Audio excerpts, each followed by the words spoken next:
Mais pour moi, c'est très drôle parce que la vieillesse, quand on a cet âge-là, on n'y pense pas. On ne pense pas qu'on est vieux.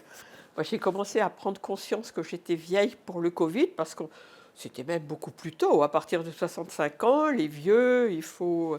Je me disais, mais c'est incroyable de dire ça, quoi. On n'est pas vieux. Et maintenant, je pense qu'on est vieux, mais dès l'instant où on n'est pas malade. Oh, bah, c'est difficile à dire ce qui serait idéal. Oh, idéal, ça serait d'avoir 20 ans. Les gens pourront dire après, quand je suis partie, ben, mon Dieu, elle en a profité celle-là. Oh, moi, je suis gâtée, hein. Je n'ai pas à me plaindre de quoi que ce soit. Hein. Je n'avais pas vu toutes les séquences, mais effectivement, c'est hyper intéressant. Déjà, je suis très content qu'on ait choisi la personne qui était à l'EHPAD et qui avait un début d'Alzheimer. On était hésitant au départ, mais j'ai trouvé ça intéressant parce que c'est quand même la réalité du territoire. Et puis, je n'avais pas vu les autres séquences, mais c'est intéressant. Il y a des choses qui reviennent quand ils disent « Non, mais ça va, on n'est pas malheureux ».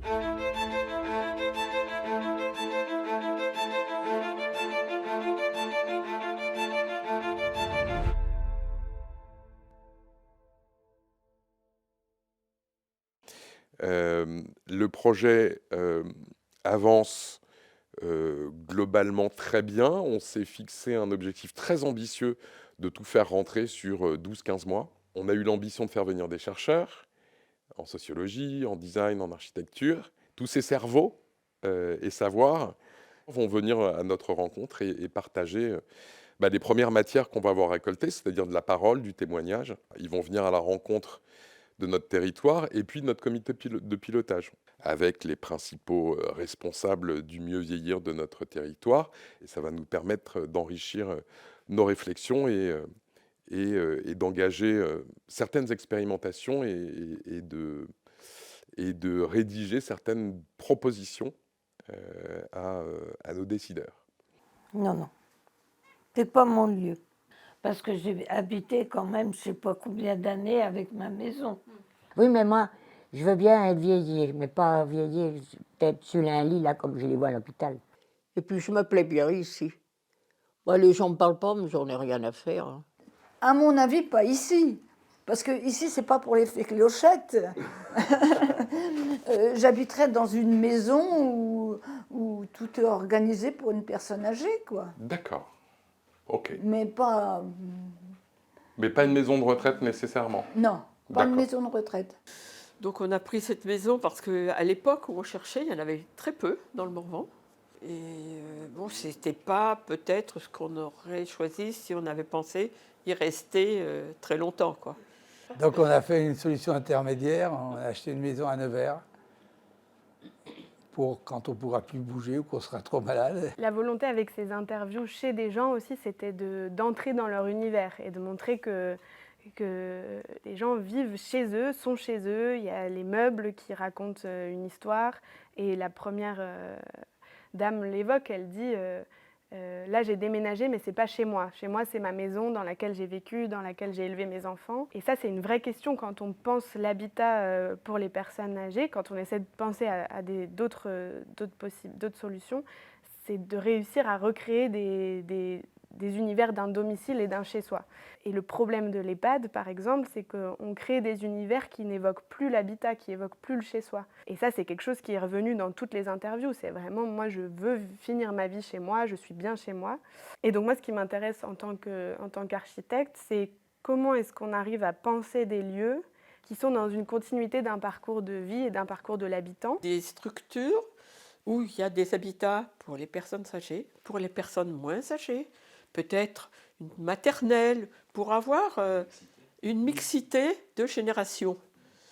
Et ça, pour moi, je pense, multigénérationnel, des commerces, des trucs pour se rencontrer. De la vie, quoi. De la vie, et pas mettre les vieux tous ensemble, là, avec les gâteux, les pas gâteux, les... Ce qu'elle évoque, Chantal, là, pour moi, c'est essentiel. C'est vraiment la clé de comment est-ce qu'on pense l'habitat, en général d'ailleurs, pas que l'habitat pour les personnes âgées, mais c'est l'hybridation des générations, des services, et d'arrêter de cloisonner, de créer un lieu pour les vieux, une cité étudiante pour les jeunes, et d'avoir un cloisonnement comme ça de la société, et de venir s'entremêler les générations, les services, et l'interpénétration un peu de la vie d'une ville dans des lieux comme ça. Moi, je pense que c'est vraiment la clé pour en faire des lieux vivants, c'est ce que Chantal, elle dit, et d'essayer de créer quelque chose qui s'éloigne de l'univers de l'EHPAD et de l'hôpital, quoi. C'est ce qui effraie quand même beaucoup, et c'est dans tous les témoignages qu'on a eus, c'est pas évoqué comme ça, mais quand on creuse un peu, c'est ce qui est sous-jacent en fait. C'est qu'on a l'impression d'aller à l'hôpital et que c'est tout droit vers la fin de sa vie. La vieillesse, moi, je ne veux pas être traînée sur un lit, là.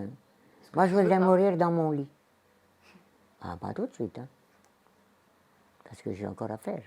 Enfin bon, moi, je ne pensais pas déjà vieillir jusque-là. Hein.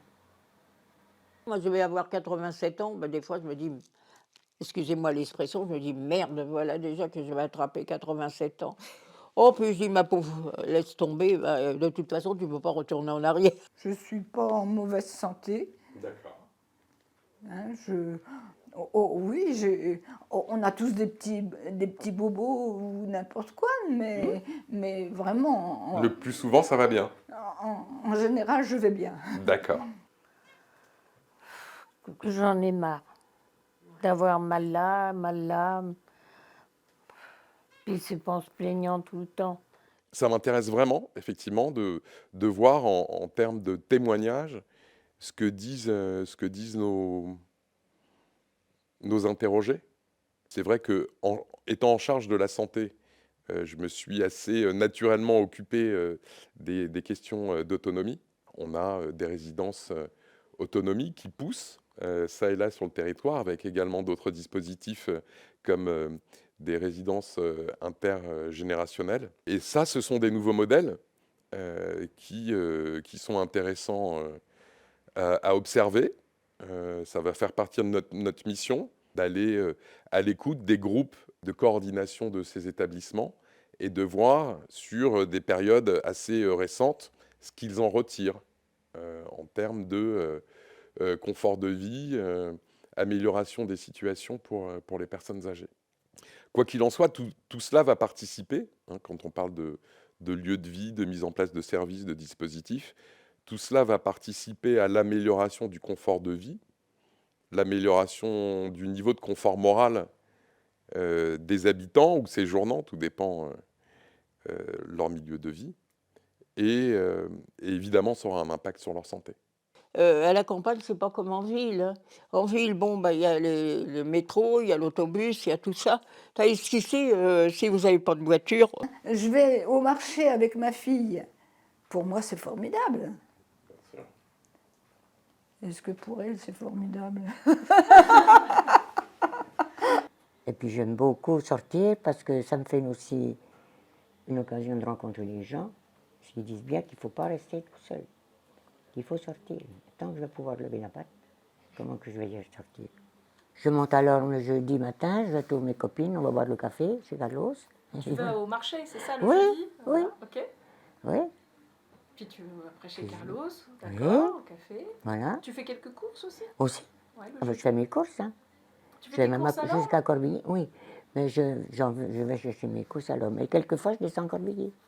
Il n'y a rien. Ah oui, non, ça serait un gros Il n'y a, problème. y a même pas quelque chose qui t'emmène à Ouro. Non, sans voiture, on ne peut plus, quoi. Je pense qu'il y a un discours commun quand même à toutes ces personnes âgées, c'est la question de la mobilité et de pouvoir continuer à être mobile. C'est essentiel pour pas rester seul et enfermé chez soi. Et ici, c'est un vrai sujet parce que les transports en commun, ça n'existe pas ou très peu avec les principes de transport à la demande, taxi à la demande.